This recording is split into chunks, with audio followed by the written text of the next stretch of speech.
വളരെ നന്ദി ഡോക്ടർ അനീഷ് പ്രതികരിച്ചത്. ഡോക്ടർ പുരുഷോത്തമൻ ആരോഗ്യ വിദഗ്ധൻ, അദ്ദേഹം കൂടി നമുക്കൊപ്പം ചേരുന്നുണ്ട്. ഡോക്ടർ പുരുഷോത്തമൻ, ഈ ഉയർന്നു വരുന്ന സിസേറിയൻ്റെ കണക്ക് ഒരുപക്ഷെ ദേശീയ ശരാശരിയുടെ ഇരട്ടിക്ക് മുകളിലാണ്, 44%. ഇത് നമ്മൾ പരിശോധിക്കുമ്പോൾ ഈ ലോകാരോഗ്യ സംഘടനയൊക്കെ സജസ്റ്റ് ചെയ്യുന്നത് ഒരു 13%, 15% വരെയൊക്കെ സിസേറിയൻ ആവാം. അതാണ് പൊതുവിലുള്ള ഒരു സാഹചര്യം. പക്ഷേ കേരളത്തിൻ്റെ കണക്കുമായി ബന്ധപ്പെട്ട് നോക്കുമ്പോൾ വളരെ ഉയർന്നാണ്. അത് ചില ജില്ലകളിൽ തന്നെ പ്രത്യേകമായി കാണാനും കഴിയുന്നുണ്ട്. മലപ്പുറം ജില്ല ഉദാഹരിക്കുമ്പോൾ ഏറ്റവും അധികം പ്രസവം നടക്കുന്ന മലപ്പുറം ജില്ലയിൽ ഏറ്റവും കുറവാണ് ഈ പ്രസവ ശസ്ത്രക്രിയകളുടെ എണ്ണം. ഇതെന്തുകൊണ്ട് സംഭവിക്കുന്നതാണ്? ഡോക്ടർ ഇത് നിരീക്ഷിച്ചിട്ടുണ്ടോ? ഇതെന്തെങ്കിലും പ്രത്യേക കാരണങ്ങളോ സാമൂഹ്യ പശ്ചാത്തലങ്ങളോ ഇതിന് കാരണമാകുന്നുണ്ടോ? മുൻകാലങ്ങളെ അപേക്ഷിച്ച് പലപ്പോഴും ഡോക്ടർമാർക്ക് എപ്പോഴും പഴയതിനേക്കാളും ഒരു സ്ട്രെസ് കൂടുതലാണ്. അതായത് ജനങ്ങള് ഒരു തരത്തിലുള്ള റിസ്ക്കും എടുക്കാൻ തയ്യാറല്ല. എന്ത് വന്നാലും ഡോക്ടർമാര് കുറ്റക്കാരാണെന്ന് പറയുന്ന ഒരവസ്ഥ വരുമ്പോൾ പണ്ടത്തെ അപേക്ഷിച്ച് മറ്റൊരു രീതിയിൽ പ്രസവം സാധ്യമാവുമോ എന്ന് പരീക്ഷിച്ച് നോക്കാനുള്ള ഒരു സമയം അവർക്ക് കിട്ടുന്നില്ല. To be on the safer side, better എന്നുള്ള രീതിയിലേക്ക് പോകുന്നു എന്നുള്ളതാണ് ഒരു വളരെയേറെ ഈ കാലഘട്ടത്തിൽ വന്നിരിക്കുന്ന ഒരു മാറ്റം. രണ്ടാമത്തത്, മുമ്പത്തെ കാലത്തെ അപേക്ഷിച്ച് പലരും രോഗികൾ തന്നെയും ഇങ്ങോട്ട് ആവശ്യപ്പെടുന്നുണ്ട്, ലേബർ പെയിന് എടുക്കാതെ ഞങ്ങൾക്ക് സിസേറിയൻ മതി എന്ന് പറയുന്ന, അവർ തന്നെ തീരുമാനിക്കുന്ന കുറച്ച് സാഹചര്യങ്ങൾ ഉണ്ടായിട്ടുണ്ട്. മറ്റൊന്ന്, മുമ്പത്തെ അപേക്ഷിച്ച് ഇൻഫെർട്ടിലിറ്റി കൂടി വരുന്നു. അപ്പോൾ അതിന്റെ ഭാഗമായിട്ട് കുഞ്ഞുങ്ങളെ കിട്ടുമ്പോൾ അതിന് ഒരു തരത്തിലുള്ള റിസ്ക്കും എടുക്കാതെ ഒരു സിസേറിയൻ ചെയ്ത് കുട്ടീനെ എടുക്കുക എന്നുള്ള ഒരു കാര്യം വരുന്നുണ്ട്. ഇൻഫെർട്ടിലിറ്റി പണ്ടത്തെ അപേക്ഷിച്ച് കൂടി വരുന്നു എന്നുള്ള കാര്യം. പിന്നെ premature delivery, low birth weight ഒക്കെ പണ്ടത്തേനേക്കാളേറെ ബേബി സർവൈവല് ബെറ്റർ ആണ്.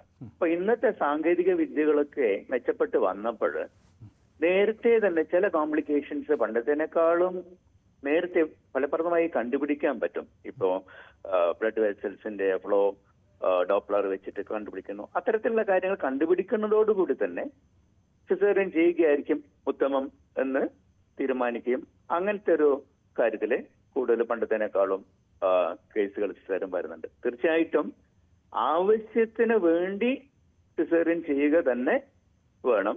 എങ്കിലും അനവസരത്തിലും ജനങ്ങളുടെ ആവശ്യത്തിനനുസരിച്ച് ചെയ്യുന്നതിലും അല്ലെങ്കിൽ ഒരു പ്രത്യേക ഡേറ്റിന് ചെയ്യുന്നതിലും ഒക്കെ വേണ്ടിയിട്ടുള്ള സിസേറിയന്റെ എണ്ണം കൂടുന്നത് തീർച്ചയായിട്ടും നിരുത്സാഹപ്പെടുത്തേണ്ട ഒരു കാര്യമാണ്. മറ്റൊരു കാര്യം, നമ്മുടെ ഗവൺമെന്റ് സെക്ടറിൽ പ്രത്യേകിച്ച് എടുത്തു പറയാനുള്ളത്, വേണ്ടത്ര അനസ്തീഷ്യ കൊടുക്കുന്ന ഡോക്ടർമാരുടെ അഭാവം പലപ്പോഴും ഉണ്ടാവുന്നു. അതുകൊണ്ട് നമ്മൾ മിക്കപ്പോഴും നേരത്തെ രാവിലെ തന്നെയുള്ള അവസരങ്ങളിൽ സിസേറിയൻ ചെയ്ത് നിൽക്കുകയായിരിക്കും നല്ലത്. രാത്രിയും ഒക്കെ ചിലപ്പോൾ വിളിച്ചാൽ വരാനും ഡ്യൂട്ടിക്ക് ആൾക്കാർ കുറവുണ്ട്. അതൊരു സർക്കാർ തന്നെ മുൻകൈ എടുത്തുകൊണ്ട് അനസ്തെറ്റിഷ്യന്റെ പോസ്റ്റുകൾ കൂടുതൽ ക്രിയേറ്റ് ചെയ്യുകയും അതുണ്ടാവുകയും ചെയ്യുന്നത് ഇതിനെ ഒന്ന് കുറക്കാൻ നന്നാവുമെന്ന് എനിക്ക് തോന്നുന്നു. ഡോക്ടർ സൂചിപ്പിച്ചത് നേരത്തെ സർക്കാർ മേഖലകളിൽ അങ്ങനെ പ്ലാൻഡായി തന്നെ സിസേറിയൻ ആവാം എന്നൊരു തീരുമാനം ഉണ്ടായിരുന്നു, അങ്ങനെ തന്നെ ചെയ്തിരുന്നു എന്നാണ് ഉദ്ദേശിച്ചത്?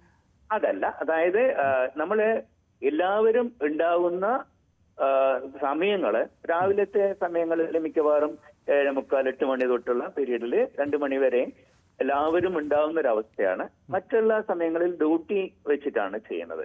അപ്പോ ഏറ്റവും സിസേറിയൻ കാര്യങ്ങൾ രാവിലെ തന്നെയുള്ള അവസരങ്ങളിൽ ചെയ്യുകയാണെങ്കിൽ, എന്തെങ്കിലും ഒരു തീരുമാനം നേരത്തെ തന്നെ ചെയ്യുകയാണെങ്കിൽ അതായിരിക്കും കൂടുതൽ സുരക്ഷിതത്വം. അപ്പൊ മറ്റ് എല്ലാ സമയങ്ങളിലും അനസ്തെറ്റിസ്റ്റ് അവൈലബിൾ ആണെങ്കിൽ, രാവും പകലും ഒരേപോലെ ആണെങ്കിൽ ഈ ഒരു കാര്യം നമ്മൾ കുറച്ചുകൂടി നോക്കിയിട്ട് ചെയ്താൽ മതി എന്നുള്ള കാര്യം പോലും നേരത്തെ തീരുമാനം എടുക്കേണ്ടി വരുന്നു.